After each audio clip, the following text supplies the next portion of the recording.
ข่าวมีที่มาทุกข่าวมีเรื่องราวทุกข่าวมีเบื้องหลังทุกความคิดเห็นและความเป็นไปติดตามได้ในรายการเก็บข่าวมาคุย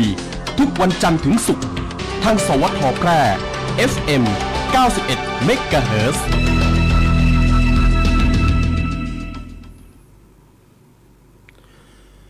สวัสดีครับพ่อแม่พี่น้องผู้ฟังที่เคารพรักทุกท่านรับมาพบปะกันช่วงเวลาของรายการเก็บข่าวมาคุยพบปะคุยกันในช่วงเจ้าของวันอังคารนะครับวันนี้วันอังคารวันที่22เดือนตุลาคม2567วันนี้ก็มีข้อมูลข่าวสารนะครับเนาะซึ่งก็เก็บมาหลายเรื่องอยู่ด้วยกันนะครับแต่ช่วงแรกของรายการนะครับก็มีแขกเข้ามาร่วมในรายการนะผู้ร่วมรายการนะจากธนาคารอาคารสงเคราะห์สาขาแปรนะครับซึ่งประเด็นที่จะนำเรียนข้อมูลข่าวสารกับพ่อแม่พี่น้องประชาชนผู้ฟังนะครับจากทอสก็มีโครงการสินเชื่อนะที่อยู่อาศัยเพื่อประกันตนผู้ประกันตนนะครับนะปีพศ2567แล้วก็สลากออมทรัพย์ชุดนักราชนะแล้วก็เงินฝากออมทรัพย์มั่งคั่งร่ำรวยนะแล้วก็นะโครงการช่วยเหลือลูกหนี้เดิมของธนาคารนะครับที่ได้รับผลกระทบจากสาธารณภัยนะในเรื่องนี้นะครับนะซึ่งก็เป็นเรื่องที่พ่อแม่พี่น้องประชาชนนะครับโดยเฉพาะชาวจังหวัดแพร่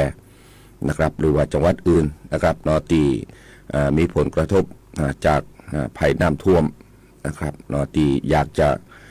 ได้รับความช่วยเหลือนะครับนะก็จากทอสเนี่ยนะครับนะก็ติดตามในส่วนของรายละเอียดนะครับช่วงเจ้าวันนี้นะครับทางรายการก็ได้รับเกียรติจากคุณณัฐการเครือธนุนะครับหัวหน้าธุรกิจสาขานะแล้วก็คุณพัชรินทร์คงดีพนักงานสัญญาจ้างนะครับจากธนาคารอาคารสงเคราะห์สาขาแปรนะที่จะได้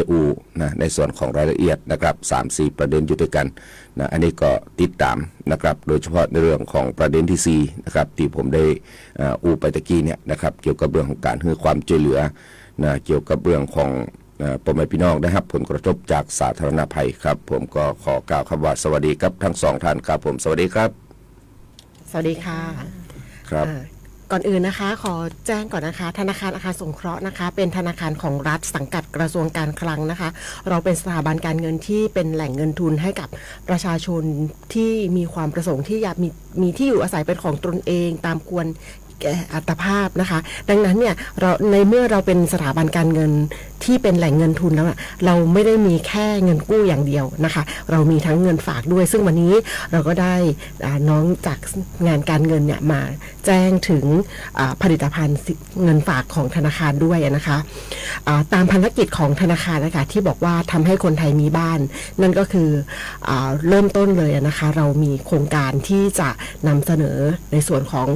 คุณผู้ฟังที่มีความประสงค์ที่อยากจะมีที่อยู่อาศัยเป็นของตนเองละนะคะนั่นก็คือส่วนแรกเลยนะคะเป็นโครงการสินเชื่อเพื่อผู้ประกันตนปีพศ2567นะคะโครงการเนี้ยเป็นให้สำหรับกลุ่มลูกค้าที่เป็นผู้ประกันตนทุกท่านเลยค่ะที่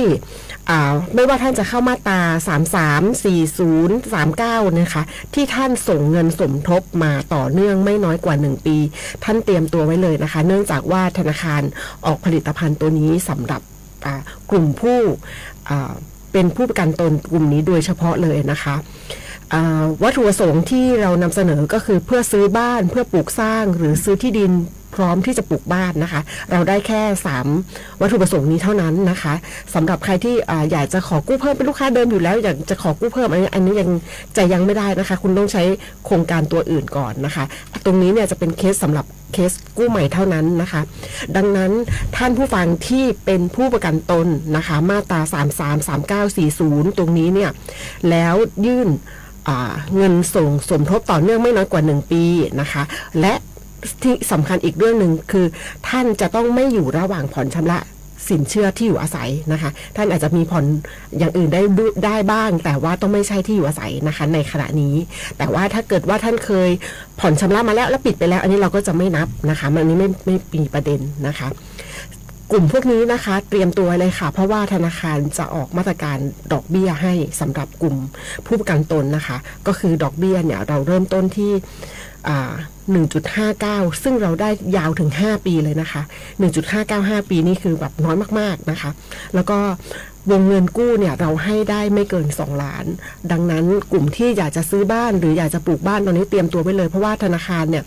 จะเริ่มให้ยื่นขอสินเชื่อได้ตั้งแต่วันที่8พฤศจิกายนนะคะช่วงนี้เตรียมเอกสารไว้เลยนะคะเอกสารมีอะไรบ้างเอกสารเป็นเรื่องเหมือนกู้ซื้อบ้านปกติเลยค่ะถ้าท่านจะซื้อบ้านนะคะท่านก็ต้องมีหนังสือรับรองสลิปสเตทเมนต์นะคะสัญญาซื้อขายสำเนาโฉนดอันนี้เป็นเอกสารมาตรฐานเลยแต่สิ่งที่สำคัญคือหนังสือรับรองสถานะความเป็นผู้ประกันตนหนังสือตัวนี้หาได้จากที่ไหนท่านสามารถที่จะหาได้จากแอปพลิเคชันของสำนักงานประกันสังคมนะคะ SSO Plus นะคะท่านไปลงทะเบียนเพื่อรับสิทธิ์แล้วก็ขอหนังสือตัวนี้มาเพื่อยืนยันว่าท่านเป็นผู้ประกันตนจริงนะคะหรือสามารถที่จะเข้าเว็บไซต์ของสำนักงานประกันสังคมก็ได้นะคะท่านล็อกอินเข้าไปแล้วก็ลงทะเบียนแล้วท่านจะได้เอกสารนะคะหนังสือเขาจะเรียกว่าหนังสือรับรองสถานะเป็นผู้ประกันตนเข้ามานะคะท่านมีเอกสารใบนี้ใบเดียวพร้อมกับเอกสารการยื่นกู้ปกติเลยถ้าท่านจากกู้ปลูกสร้างท่านก็ต้องเตรียมแบบแปลนประมาณการใบอนุญาตปกตินะคะเอกสารทุกอย่างเหมือนการขอสินเชื่อปกติเลยอะค่ะแล้วก็วิธีการที่จะมายื่นสินเชื่อนะคะท่านสามารถเตรียมเอกสารแล้วก็ขอยื่นผ่านธนาคารได้เลยแล้วก็ตรงนี้ก็ลูกค้าเนี่ยถ้ามีแอปพลิเคชันของทางธนาคารนะคะสงเคราะห์ลูกค้าสามารถที่จะกดผ่านแอปพลิเคชันเพื่อยื่นขอสินเชื่อผ่านแอปได้นะคะส่วนเอกสารนั้นนะท่านสามารถที่จะเอาไว้ที่สาขาได้ส่งมาย้อนหลังก็ได้นะคะหรือถ้าท่านไม่ได้อยู่ในพื้นที่ที่อยู่ในสาขาแพร่นะคะท่านอยู่ต่างจังหวัดอะไรอย่างเงี้ยค่ะก็สามารถที่จะยื่นผ่านสาขาที่สะดวกได้นะคะตรงนี้ให้เตรียมตัวไว้ก่อนนะคะเพราะว่าธนาคารจะเริ่มให้ขอสินเชื่อได้ตั้งแต่วันที่8พฤศจิกาเรามีกรอบวงเงินแค่ 10,000 ล้านนะคะดังนั้นเนี่ยเราอยากให้คุณผู้ฟังที่เข้าเกณฑ์หรือว่ามีความประสงค์มีวัตถุประสงค์ที่มีอยากจะซื้อบ้านปลูกบ้านในช่วงนี้ค่ะเตรียมเอกสารรอไว้เลยนะคะแล้วก็ประมาณต้นเดือนหน้าท่านติดต่อธนาคารได้เลยนะคะเตรียมเอกสารมาก่อนนะคะตรงนี้ฝากไว้สำหรับกลุ่มที่มีความประสงค์จะซื้อบ้านแล้วก็ปลูกบ้านที่เป็นสมาชิกของผู้ประกันตนมาตรา3339หรือ40ที่ส่งเงินสมทบมาไม่น้อยกว่า1ปีนะคะแล้วก็เราขอไปประเด็นต่อไปเลยนะคะเป็นเรื่องของผลิตภัณฑ์เงินฝากซึ่งวันนี้เรามีอยู่ด้วยกัน2เรื่องก็คือเรื่องของสลากชุดนาคราชแล้วก็เงินฝากออมทรัพย์มั่งคั่งร่ำรวยค่ะเดี๋ยวให้น้องทางด้านการเงินเป็นคนชี้แจงรายละเอียดค่ะค่ะในส่วนของเงินฝากนะคะชื่อชุดว่ามั่งคั่งร่ำรวยตอนนี้เปิดให้เปิดบัญชีแล้วนะคะเปิดขั้นต่ำก็อยู่ที่ 10,000 บาทนะคะจนถึงสิ้นเดือนตุลาคมนี้นะคะตอนนี้กรอบวงเงินยังไม่เต็มก็คือเปิดมาครั้งแรกก็คือ 10,000 บาทฝากครบ10เดือนได้อัตราดอกเบี้ย 2.00 นะคะก็คือฝากนอนทิ้งไว้เลย10เดือนได้รับอัตราดอกเบี้ย2 บาทนะคะแล้วก็ถ้าเราสมมุติว่าเราเกิดเหตุจำเป็นที่เราจะสามารถปิดตัวนี้ได้ก็สามารถปิดก่อนได้แต่อัตราดอกเบี้ยจะปรับเป็น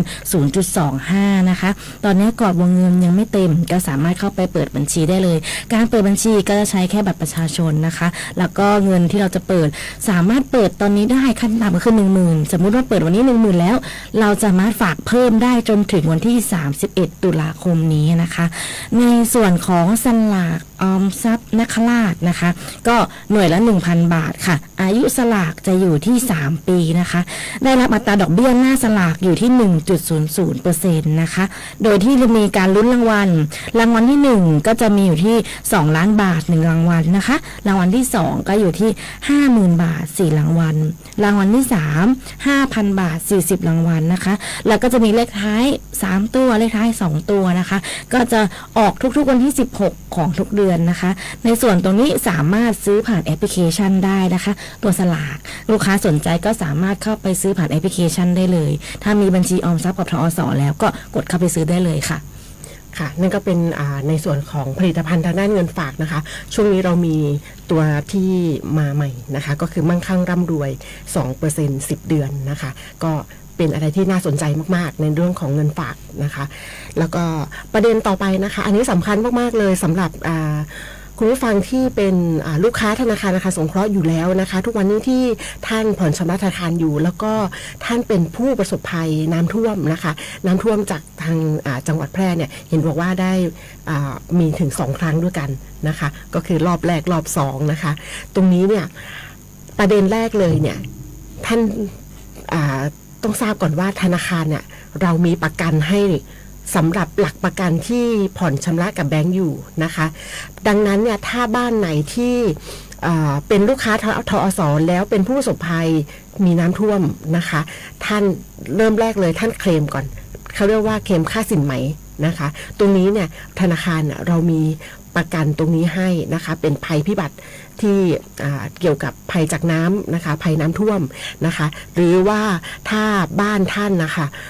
อาจจะไม่โดนน้ำท่วมแต่ว่าเราโดนภัยจากลมพายุฝนนะคะเราทำให้ผนังมีรอยรั่วรอยน้ำซึมอะไรต่างๆท่านสามารถแจ้งความเสียหายให้กับทางบริษัทประกันภัยนะคะแล้วก็เราจะได้เบิกค่าสินไหมได้เลยนะคะอันนี้วิธีการทำอย่างไรนะคะถ้าท่านไปติดต่อที่ธนาคารนะคะหรือว่าเราไม่งั้นเนี่ยเราอาจจะแอดไลน์กับทางธนาคารก็ได้นะคะในเบอร์โทร 0854853949 ธนาคารนะคะจะส่ง QR code ให้ท่านแล้วก็ให้ท่านสแกน QR code เพื่อที่จะแจ้งความเสียหายไปยังบริษัทประกันภัยนะคะแล้วบริษัทประกันนะคะจะติดต่อลูกค้าเพื่อที่จะเจรจาความเสียหายกับลูกค้านะคะซึ่งถ้าเป็นภัยพิบัตินะคะภัยจากน้ำท่วมเนี่ยค่ะเราให้ไม่เกินวงเงิน 50,000 บาทนะคะดังนั้นเนี่ยถ้าเกิดว่าท่านเจรจาได้เท่าไหร่นะคะก็แล้วแต่ที่ลูกค้าจะคุยกับทางคุยเรื่องความเสียหายเกี่ยวกับบ้านเราเนี่ยให้กับทางบริษัทประกันภัยทราบนะคะแล้วก็บริษัทประกันภัยอะค่ะจะอนุมัติค่าเงินค่าสินไหมให้แล้วจะส่งเช็คมาที่ธนาคารนะคะเมื่อเช็คมาถึงที่ธนาคารจะโทรแจ้งลูกค้าเพื่อมารับเงินในส่วนนี้อันนี้รับเงินได้เลยนะคะโดยที่ตอนนี้เราก็ไม่ต้องตรวจความเสียหายละเพราะว่ามันเป็นมาตรการที่เราสามารถช่วยผู้ประสบภัยตรงนี้ได้เลยนะคะท่านได้เงินออกไปแล้วก็เพื่อไปซ่อมแซมบ้านอันนี้ได้ตามปกติเลยนะคะอันนี้คือประเด็นแรกที่จะขอค่าสินไหมเร่งด่วนให้นะคะส่วนอีกมาตรการหนึ่งก็คือเป็นโครงการช่วยเหลือกลุ่มลูกค้ากลุ่มนี้ค่ะกรณีที่ท่านได้รับผลกระทบนะคะบางทีเนี่ยเราอาจจะต้องใช้เงินในการซ่อมแซมบ้านหรือว่าเราอาจจะกระทบเรื่องของเกี่ยวกับรายได้ของเราทำมาเราอาจจะค้าขายอยู่เราเศรษฐกิจมันฝืดเคืองหรือว่ามันกระทบเนื่องจากภัยน้ำท่วมตรงนี้เนี่ยค่ะท่านสามารถที่จะ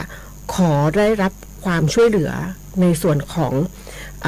หลักประกันที่ได้รับผลกระทบจากสาธารณภัยครั้งนี้ได้นะคะเราลดดอกเบี้ยให้ท่านเหลือ 0% ในเวลา3 เดือนนะคะเงินงวดก็คือ0 บาทท่านดังนั้นเนี่ย3 เดือนเนี่ยไม่ชำระก็ไม่มีประเด็นนะคะไม่มีปัญหาเพราะหรือว่าถ้าท่านยังชำระอยู่ใน3 เดือนนี้นั่นคือเงินที่ท่านชำระเข้ามาค่ะตัดต้นอย่างเดียวเลยนะคะเพราะว่าดอกเบี้ยเป็น 0% ละนะคะแต่ในส่วนเดือนที่4ถึงเดือนที่12นะคะเราลดดอกเบี้ยให้เหลือ 2% นะคะแล้วก็ลดเงินงวดให้ 50% น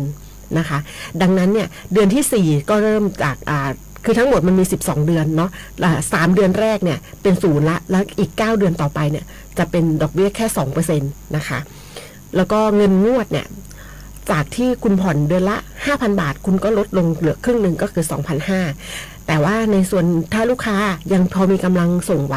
เรายังสามารถชำระได้อยู่ท่านสามารถชำระได้ตามปกติเหมือนที่ท่านชำระยังสามารถผ่อนชำระได้เหมือนเดิมนะคะ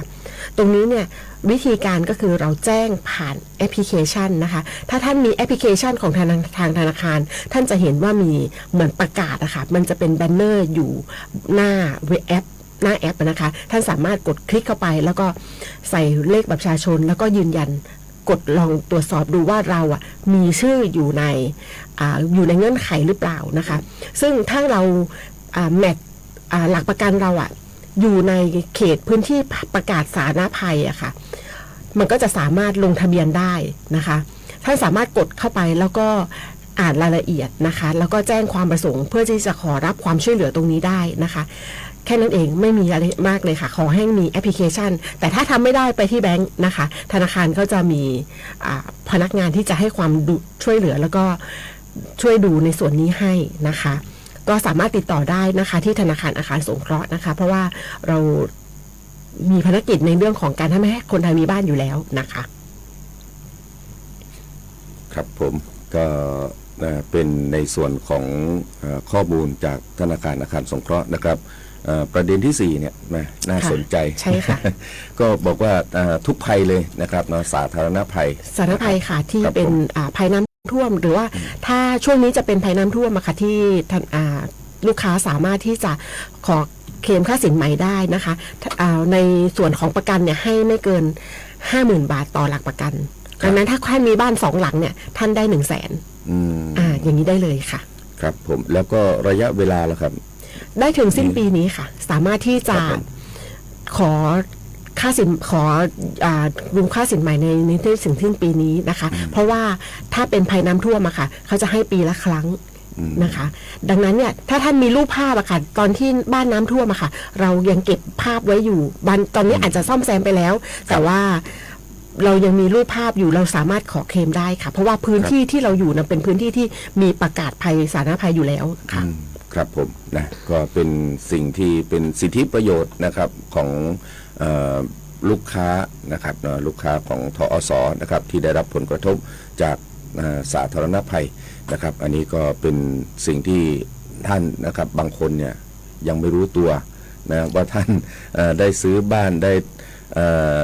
ต่อเติมบ้านอะไรไปเนี่ยนะครับแล้วก็ได้ทำประกันนะครับประกันก็จะต้องไปทวงแล้วนะครับ อันนี้คือเขาก็อยากจะช่วยเหลือนั่นแหละนะครับเนาะเพราะว่าในส่วนของรัฐบาลก็มีนโยบายออกมาเยอะแยะนะครับที่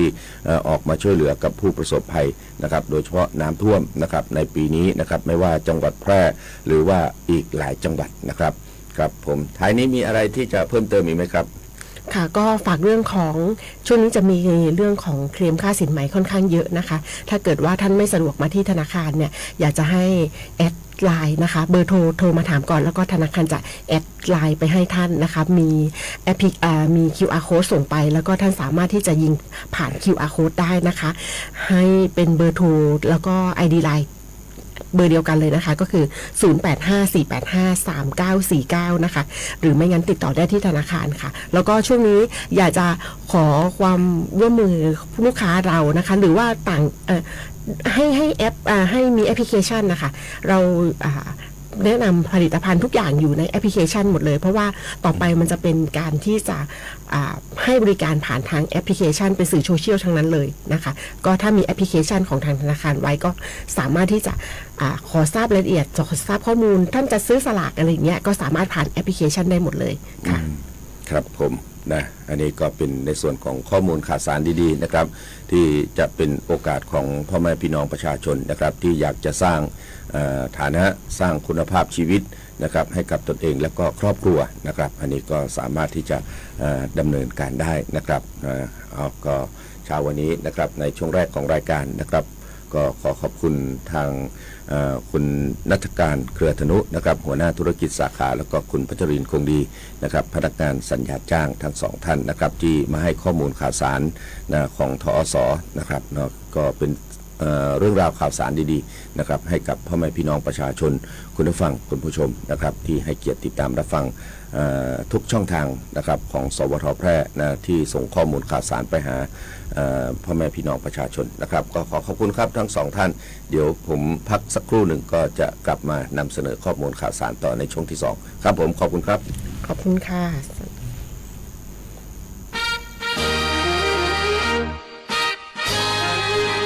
จังหวัดแพร่โดยนายชุติเดชมีจันทร์ผู้ว่าราชการจังหวัดแพร่ขอเชิญชวนหน่วยงานภาครัฐภาคเอกชนและประชาชนทั่วไปร่วมแสดงความจงรักภักดีและสำนึกในพระมหากรุณาธิคุณโดยดำเนินการจัดตั้งโต๊ะหมู่ประดิษฐานพระบรมฉายาลักษณ์พระบาทสมเด็จพระเจ้าอยู่หัวพร้อมเครื่องราชสักการะรวมทั้งประดับธงชาติไทยธงตราสัญลักษณ์งานเฉลิมพระเกียรติพระบาทสมเด็จพระเจ้าอยู่หัวเนื่องในโอกาสพระราชพิธีมหามงคลเฉลิมพระชนมพรรษา6 รอบ28 กรกฎาคม 2567 ตราสัญลักษณ์และประดับผ้าระบายสีเหลืองร่วมกับผ้าระบายสีขาวตามอาคารสถานที่ของหน่วยงานและบ้านเรือนตามความเหมาะสมตลอดปี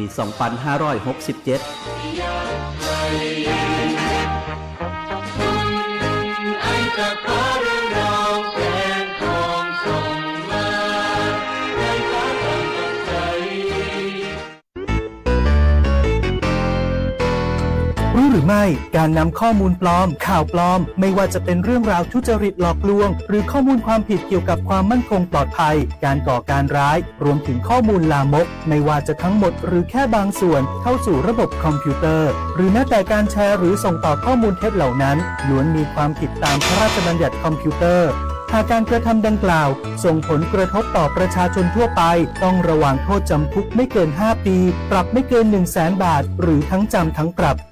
รู้อย่างนี้แล้วเช็คให้ชัวร์ก่อนแชร์อย่าเชื่อจนกว่าจะรู้ความจริงด้วยความปรารถนาดีจากสำนักประชาสัมพันธ์เขต 3 กรมประชาสัมพันธ์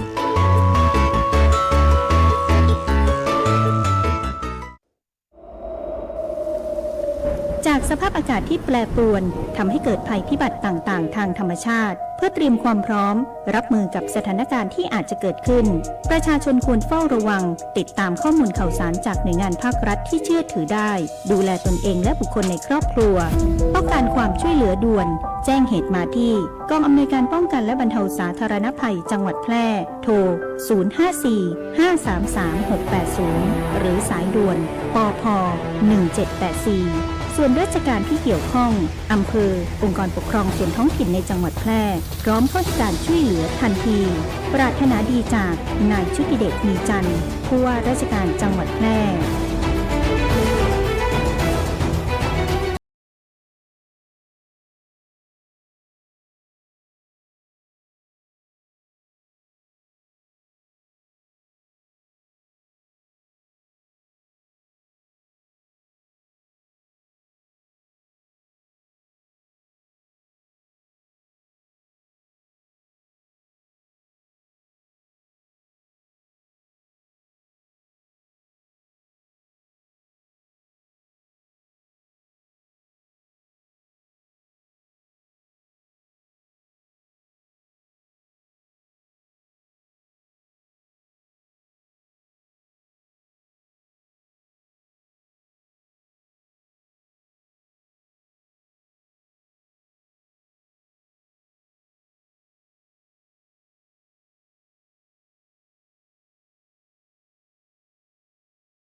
รับรู้ข้อมูลข่าวสารการขับเคลื่อนนโยบายของรัฐบาลเพื่อนำไปสู่การปฏิบัติโดยบูรณาการการทำงานของหน่วยงานภาครัฐเอกชนองค์กรปกครองส่วนท้องถิ่นและประชาชนของทั้ง8อำเภอในจังหวัดแพร่ติดตามได้ในรายการเก็บข่าวมาคุยทุกเช้าวันจันทร์ถึงพฤหัสบดี ดำเนินรายการโดยนพดลทองประภัยทางสถานีวิทยุกระจายเสียงแห่งประเทศไทยจังหวัดแพร่ FM 91 เมกะเฮิรตซ์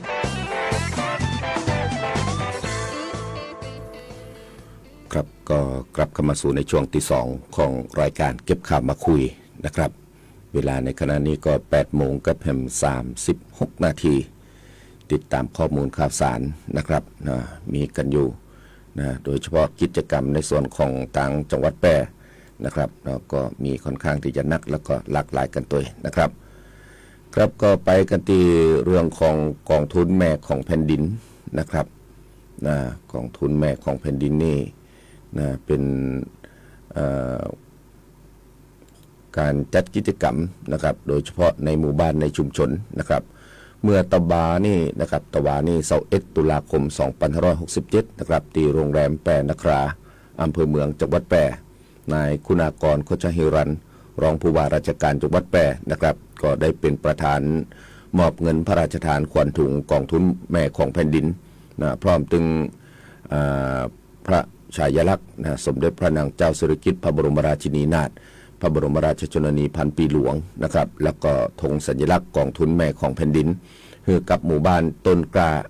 กองทุนแม่ของแผ่นดินจำนวน9หมู่บ้าน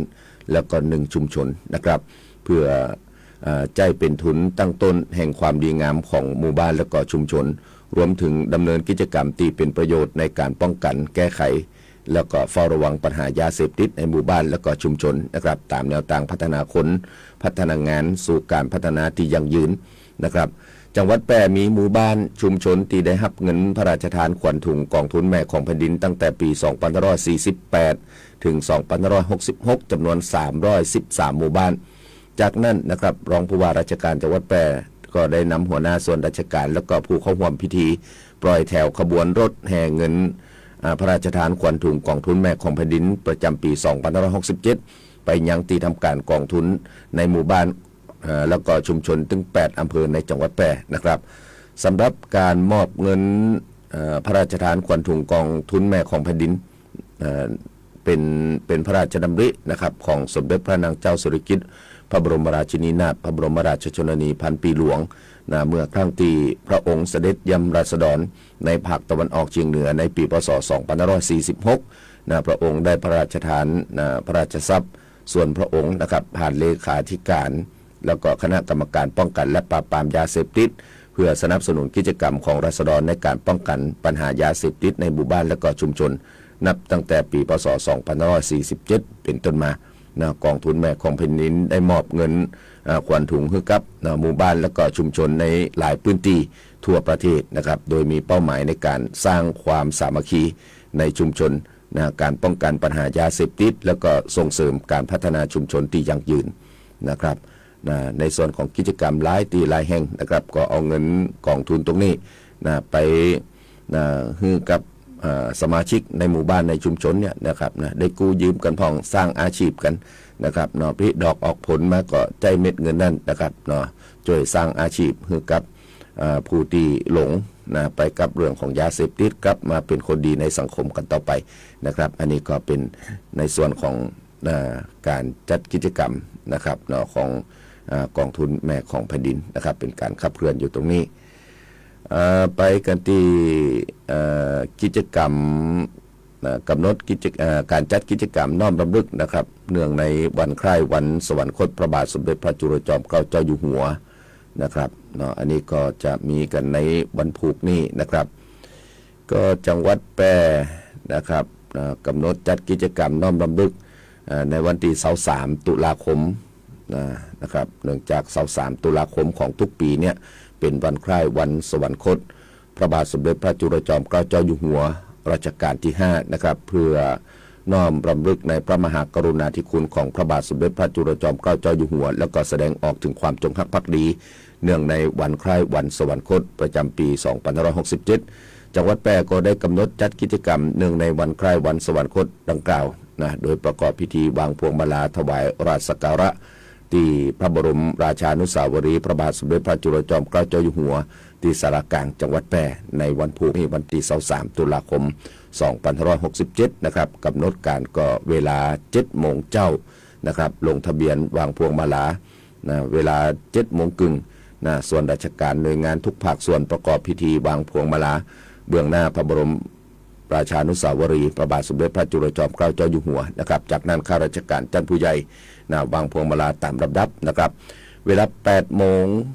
นะประธานในพิธีก็จะได้ประกอบพิธีวางพวงมาลาในนามพระสกนิกรเจ้าจังหวัดแปรทุกหมู่เหล่านะครับเบื้องหน้าพระบรมราชานุสาวรีย์พระบาทสมเด็จพระจุลจอมเกล้าเจ้าอยู่หัวจากนั้นนะก็จะได้จุดธูปเทียนเครื่องทองน้อยถวายราชสักการะแล้วก็อ่านคำกล่าวน้อมรำลึกในพระมหากรุณาธิคุณนะครับการแต่งกายนะครับการแต่งกายข้าราชการพนักงานรัฐวิสาหกิจเครื่องแบบปกติขาวสวมหมวกนะประชาชนทั่วไปชุดผ้าไทยชุดสุภาพโทนสีชมพูนะครับเวลา 10 โมงจังหวัดแปรกำหนดจัดกิจกรรมจิตอาสาพัฒนาเนื่องในวันคล้ายวันสวรรคตพระบาทสมเด็จพระจุลจอมเกล้าเจ้าอยู่หัวที่ศูนย์พัฒนาเด็กเล็กบ้านน้ำโก้ง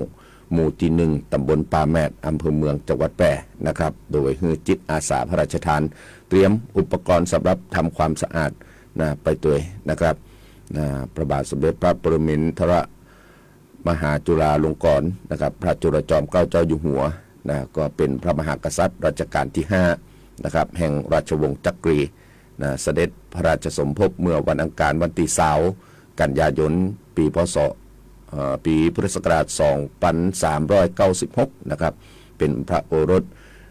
พระราชโอรสองค์ที่ 9 ในพระบาทสมเด็จพระจอมเกล้าเจ้าอยู่หัวแล้วก็สมเด็จพระเทพสิรินทราบรมราชินีเสวยราชสมบัติเมื่อวันพัดวันพฤหัสบดีนี่นะเดือน 11 ขึ้น 15 ค่ำปีมะโรงหรือว่าปีพุทธศักราช 2411 นะครับรวมสิริดำรงราชสมบัติเนี่ย 42 ปี22 วันเสด็จสวรรคตเมื่อวันเสาร์วันที่ 23 ตุลาคมปีพุทธศักราช 2453 ด้วยโรคพระวกะนะครับรวมพระชนมพรรษา 57 พรรษาโดยมักจะห้องพระนามว่าพระปิยมหาราชนะครับแปลว่าราชายิ่งใหญ่ผู้ทรงเป็นที่ฮักและห้องว่าพระพุทธเจ้าหลวงนะครับพระพุทธเจ้าหลวงพระบาทสมเด็จพระจุลจอมเกล้าเจ้าอยู่หัวนะครับที่ทรงมีพระราชกรณียกิจที่สำคัญก็คือทรงพระกรุณาโปรดเกล้าโปรดกระหม่อมให้มีการเลิกทาสนะครับถ้าอู้ถึงเรื่องของการเลิกทาสเนี่ยในเรื่องของการเขียนหนังสือมาแล้วก็จำกันมาตั้งแต่นั่นมานะครับก็คงจะหู้นะครับว่าเป็นพระราชกรณียกิจที่สำคัญนะครับแฮมหลายอย่างนะครับเช่นการป้องกันการเป็นอาณานิคมของฝรั่งเศสแล้วก็จักรวรรดิอังกฤษนะครับได้มีการประกาศให้มีการนับถือศาสนาโดยอิสระในประเทศมีการนำธนบัตรแล้วก็เหรียญบาทมาใจในประเทศใจระบบเขตการปกครองใหม่เช่นมณฑลเทศบาลจังหวัดแล้วก็อำเภอทรงเริ่มสร้างทางรถไฟสายแรกกรุงเทพนะครับถึงเมืองนครราชสีมาทรงก่อตั้งไปรษณีย์นะครับไฟฟ้าประปานอกจากนี้ก็ได้มีงานพระราชนิพนธ์นะครับที่สำคัญหลายอย่างหลายเรื่องนะครับอันนี้ก็เป็นกิจกรรมที่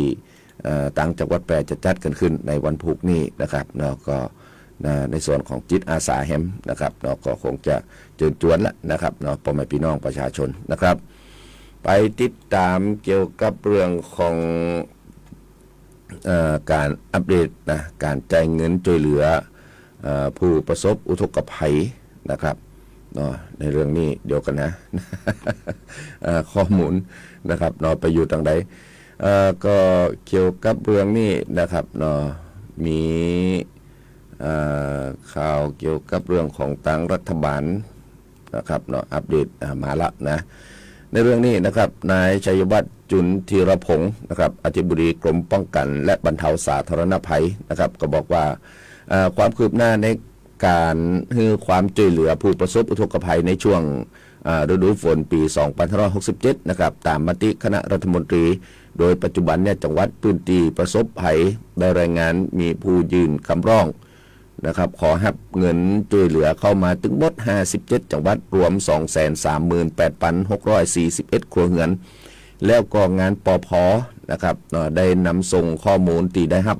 การตรวจสอบแล้วก็ยืนยันจากจังหวัดคือธนาคารออมสินแล้วจำนวน10ครั้งรวม 64,732 ครัวเรือนเป็นเงินอยู่579ล้าน278,000 บาทนะครับแล้วก็ธนาคารออมสินได้โอนเงินเข้าบัญชีผู้ประสบภัยสำเร็จแล้วจำนวน8ครั้งรวม 45,827 ครัวเรือนนะเป็นเงินอยู่412ล้าน379,000 บาทนะโดยคาดว่านะครับจะทำการโอนเงินช่วยเหลือผู้ประสบภัยครั้งที่9นะของจังหวัดหนองคายนะครับรวม 3,207 ครัวเรือนเป็นเงินอยู่28ล้าน863,000 บาทแล้วก็ในวันที่21นะครับ21ตุลาคมนะครับเมื่อตะวันนี้เนาะแล้วก็โอนเงินช่วยเหลือผู้ประสบภัยครั้งที่10นะครับครั้งที่10นี่ของจังหวัดสุโขทัยจังหวัดเลยจังหวัดแพร่แล้วก็จังหวัดเชียงรายนะครับรวม 14,619 ครัวเรือนนะครับซึ่งก็เป็นเงินอยู่131ล้าน571,000 บาทในวันนี้นะครับ22ตุลาคม2567นะแล้วก็ข้อมูลนะครับข้อมูลการยื่นคำร้องขอรับเงินช่วยเหลือผ่านระบบออนไลน์นะครับที่วันที่19ตุลาคมเวลา 10 โมงก็ป้าว่า3จังหวัดที่มีผู้ยื่นคำร้องสูงสุดคือจังหวัดเชียงใหม่มีผู้ยื่นคำร้อง 51,887 ครัวเรือนโอนเงินสำเร็จไป 2,314 ครัวเรือนรองลงมาคือจังหวัดเชียงรายนะครับมีผู้ยื่นคำร้อง 33,183 ครัวเรือนโอนเงินไป 21,792 ครัวเรือน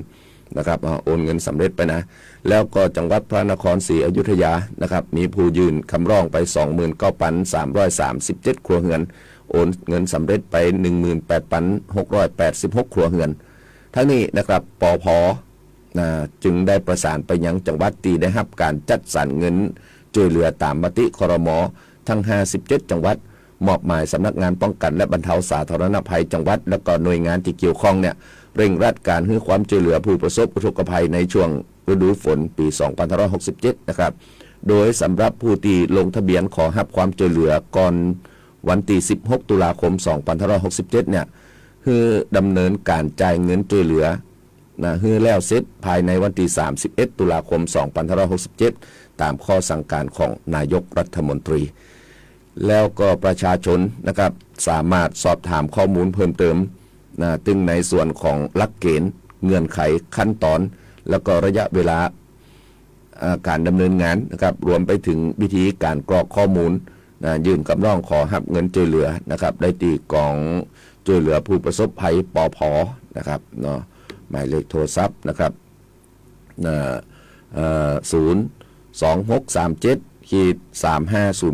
02637-3508นะก็ลองติดต่อสอบถามกันไปเนาะนะครับระบบออนไลน์ก็ฟูด67นะครับฟูด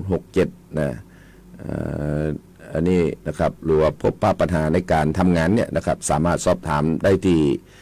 ศูนย์เทคโนโลยีสารสนเทศแล้วก็การสื่อสารปภ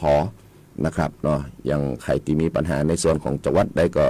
ไปหาปภจังหวัดนั่นก่อนก็แล้วกันนะครับเนาะอันนี้ก็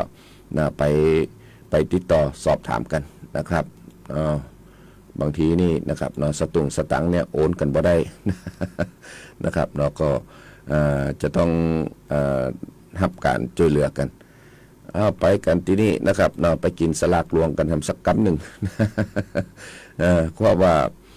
กินสลากเนี่ยนะครับเนาะเป็นเรื่องที่เป็นเรื่องของงานวัฒนธรรมประเพณีของจังหวัดแพร่นะครับก็ประชาสัมพันธ์เชิญชวนนะครับร่วมทำบุญงานกินสลากหลวงจังหวัดแพร่25ตุลาคม2567นะครับที่วัดพระบาทมีเมืองวรวิหารอำเภอเมืองจังหวัดแพร่ซึ่งก็ทางจังหวัดแพร่ร่วมกับวัดพระบาทมีเมืองวรวิหารนะครับกำหนดจัดงานประเพณีกินสลากหลวงจังหวัดแพร่ในวันที่25ตุลาคมแล้วก็ที่วัดพระบาทมีเมืองวรวิหารอำเภอเมืองจังหวัดแพร่นะครับก็เป็นการส่งเสริมกิจกรรมตามพระพุทธศาสนานะครับรักษาประเพณีวัฒนธรรมไทยให้คงอยู่สืบไปนะครับส่งเสริมการท่องเที่ยวแล้วก็ฟื้นฟูเศรษฐกิจจังหวัดแพร่ให้เป็นที่ฮู้จักอย่างแพร่หลายสร้างความรักความสามัคคี นะให้กับประชาชนชาวจังหวัดแพร่ทุกภาคส่วนนะครับในการจัดงานประเพณีกินสลากหลวงจังหวัดแพร่ก็จะประกอบโดยขบวนแห่ของพุทธศาสนิกชนนะจากทุกอำเภอนะครับเป็นงานบุญงานกุศลของเจ้าเหนือที่ทุกภาคส่วนนะครับได้มีส่วนร่วมทำงานในกิจกรรมตามความเชื่อประเพณีกินสลากนะครับหรือว่าตานกล้วยสลากหรือว่าสลากกระพัดนะเป็นประเพณีที่เจ้าล้านนาแสดงความระลึกนึกถึงบรรพบุรุษนะครับญาติมิตรผู้ที่ล่วงลับกันไปแล้วโดยการทำบุญอุทิศส่วนกุศลไปให้นะครับผ่านสิ่งที่ห้องว่ากล้วยสลากหรือว่าตานต้นสลากนะครับเนาะเป็นประเพณีเนื่องในพระพุทธศาสนานะครับที่ช่วยสร้างปฏิสัมพันธ์ที่ดีระหว่างวัดกับชุมชนนะสร้างความสามัคคีในหมู่ญาติสนิทมิตรสหายนะครับนอกจากจะเป็นการทำบุญนะให้ผู้ที่ล่วงลับก็ยังทำงานเป็นการทำทานนะครับให้กับคนนะครับเป็นแห่งต่างหนึ่งสำหรับกำหนดการนะครับกินสลากหลวงจังหวัดแพร่25 ตุลาคมในวันศุกร์ที่จะถึงเนี่ยนะครับเนาะสวทแพร่นี่ก็กำลังอย่าแปลงอยู่ นะครับเนาะเพียวน้ำท่วมก็ยังบ่แล้วจะเริ่มตั้งแต่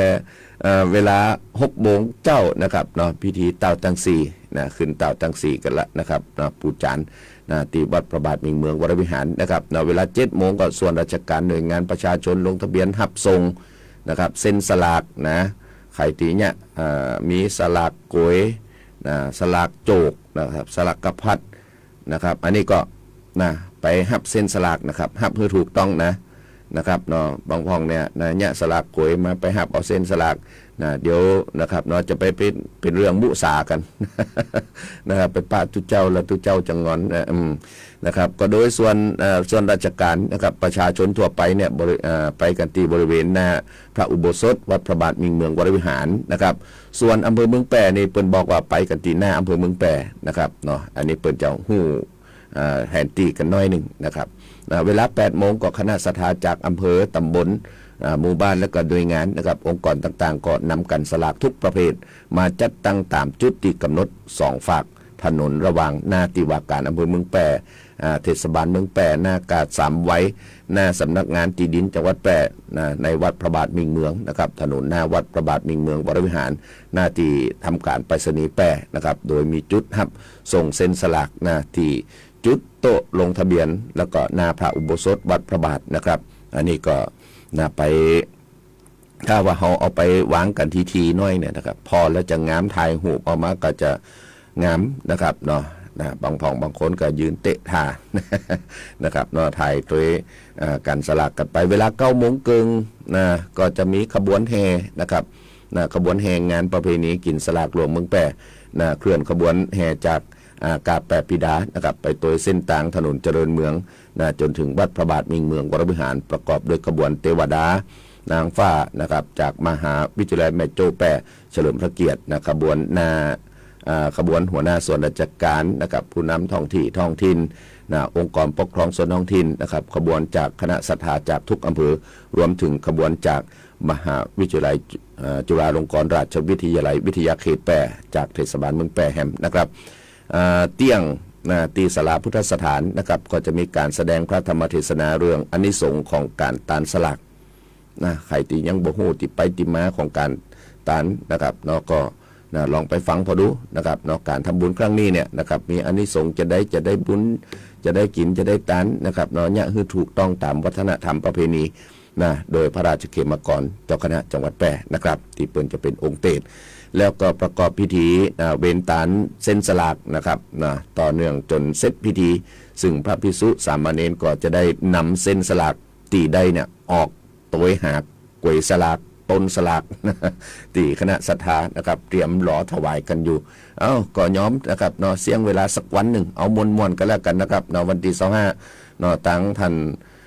เจ้าคุณนะครับพระราชเขมกรก็อยากจะฮื้อมวนฮื้องั้นนะครับแต่ว่าในทุกปีที่ผ่านมาเนี่ยในเรื่องของงบประมาณก็นะครับบ่มีกันก็จกกันพ่องพอเลี้ยงเอียงค้ำก็จ่ายกันไป นะครับการดนตรีแต่ทางท่านรองผู้ว่าราชการจังหวัดแพร่นะครับท่านคุณากรโคจรหิรันนะครับก็บอกว่า กำลังเดินเรื่องอยู่นะครับปีหน้านี่ให้อย่าบ่ได้บ่ตันเถอะนะครับเนาะเรื่องของงบนี่นะแต่ขอให้เป็นปี69ปุ่นนะครับอันนี้แหละนะเรื่องของการที่จะตัวหางบ พอเวลานะครับเนาะยังมีเวลาอยู่นะก็เกี่ยวกับเรื่องของจังหวัดแพร่นะครับเนาะเกี่ยวกับเรื่องของการเรือนกระจกอันนี้นะทางคณะกรรมการองค์การบริหารจัดการการเรือนกระจกนะเพิ่นได้มีมติหันชอบนะรับรองปริมาณการเรือนกระจกจำนวน 277,951 ตันคาร์บอนไดออกไซด์นะครับเนาะคาร์บอนไดออกไซด์เทียบเท่าซึ่งก็เป็นข้อมูลการรับรองปริมาณก๊าซเรือนกระจก6เดือนนะครับตั้งแต่เดือนเมษายน66ถึงกันยายน2566นะครับจากการดำเนินโครงการถังขยะเปียกลดโลกร้อนขององค์กรปกครองส่วนท้องถิ่นโดยกรมส่งเสริมการปกครองท้องถิ่นนะครับซึ่งปริมาณก๊าซเรือนกระจกที่ได้รับการรับรองขององค์กรปกครองส่วนท้องถิ่นในพื้นที่จังหวัดแพร่มีจำนวนทั้งสิ้นเนี่ยนะครับ 2,024.35 ตันคาร์บอนไดออกไซด์เทียบเท่าจากปริมาณขยะเศษอาหารจำนวน 13,865.42 ตันทั้งนี้นะครับเพื่อเป็นการเตรียมความพร้อมสำหรับการซื้อขายคาร์บอนผลิตจากโครงการถังขยะเปียกลดโลกร้อนขององค์กรปกครองส่วนท้องถิ่นประเทศไทยนะครับอันนี้ก็จะเป็นการเตรียมการกันต่อไปนะครับว่าจะได้กันก็นะครับยังพอจะมีเวลาให้สักน้อยหนึ่งก็ไปกันที่เรื่องของรัฐบาลนะครับเปิดจุดชมการซ่อมขบวนเรือพยุหยาตราทางชลมารนะครับอันนี้มีในส่วนของรายละเอียดกันสักน้อยหนึ่งก็คือว่ากิจกรรมนี้นะครับรัฐบาลเปิดจุดชมการซ่อมขบวนเรือพยุหยาตราทางชลมารเนื่องในโอกาสพระราชพิธีมหามงคลเฉลิมพระชนมพรรษา6 รอบ28 กรกฎาคม 2567นะครับวันที่22 ตุลาคม 2567วันนี้นะครับก็คงจะเป็นเวลาในช่วงบ่ายนะครับฝั่งพระนครนะครับใต้สะพานพระราม8สวนสันติชัยประการตาน้ำสะพานพระปิ่นเกล้านะครับมหาวิทยาลัยธรรมศาสตร์นะครับสวนนคราภิรมย์ท่าเตียนแล้วก็ฝั่งธนบุรีนี่ลานใต้สะพานพระราม8นะครับสวนเฉลิมพระเกียรติ72 พรรษาตารถไฟแล้วก็ใต้สะพานสมเด็จพระปิ่นเกล้านะครับแล้วก็โรงพยาบาลศิริราชนะครับรัฐบาลเปิดก็ขอเชิญชวนนะครับประชาชนร่วมชมการซ่อมใหญ่ขบวนพยุหยาตราทางชลมารโดยได้จัดเตรียมสถานที่สำหรับรองรับประชาชนตามจุดต่างๆตลอดแนวทางเดินนะครับหิมแม่น้ำเจ้าพระยาตั้งได้แก่ใต้สะพานพระราม8นะครับฝั่งทนจำนวน4 ปันที่นั่งนะครับแล้วก็สวนสันติชัยประการจำนวน1,500 ที่นั่งมหาวิทยาลัยธรรมศาสตร์ท่าพระจันทร์จำนวน130 ที่นั่งสวนเฉลิมพระเกียรติ72 พรรษาจำนวน1,100 ที่นั่งนะครับโรงพยาบาลศิริราชอุทยานสถานพิมุขนะครับจำนวน100 ที่นั่งโดยเตรียมรถสุขาเคลื่อนที่นะครับไว้บริการประชาชนตั้งแต่สะพานพระราม8จนถึงวัดอรุณราชวรารามราชวรมหาวิหารนะครับโดยบ่มีค่าใช้จ่ายนะครับอันนี้ก็สำหรับการจัดขบวนพยุหยาตราทางชลมารในครั้งนี้นะครับใจเรือพระราชพิธีจำนวนทั้งหมด52 ลำจัดขบวนเป็น5 ริ้ว3 สายความยาว1,200 เมตรกว้าง 90 เมตรโดยใจกำลังพลประจำเรือในขบวนเรือพระราชพิธีนะครับอันนี้ก็ในวันนี้นะครับก็พ่อแม่พี่น้องประชาชนนะครับห้ามหูข่าวสารแล้วก็อยู่ใกล้นะครับสะดวกไปแอลกันนะจริงๆมีข่าวแฮมนะครับบ่หมดบ่เสียงแต่ก็ต้องขออภัยวันนี้เวลาหมดเวลานะครับก็คงจะต้องนำรายการจากลาพ่อแม่พี่น้องประชาชนคนฟังกันไปก่อนโชคดีมีความสุขกันทุกท่านทุกคนสวัสดีครับและสถานศึกษาคือภูมิคุ้มกันสำคัญในการที่จะหยุดปัญหาท้องไม่พร้อมได้ร่วมป้องกันการตั้งครรภ์ในเด็กและเยาวชนด้วยการสร้างความรู้ให้เด็กได้เข้าใจและตระหนักในคุณค่าของตัวเองมีเป้าหมายชีวิต มีทักษะที่จะปฏิเสธและหลีกเลี่ยงป้องกันได้อย่างถูกต้องเพื่อหยุดปัญหาท้องไม่พร้อม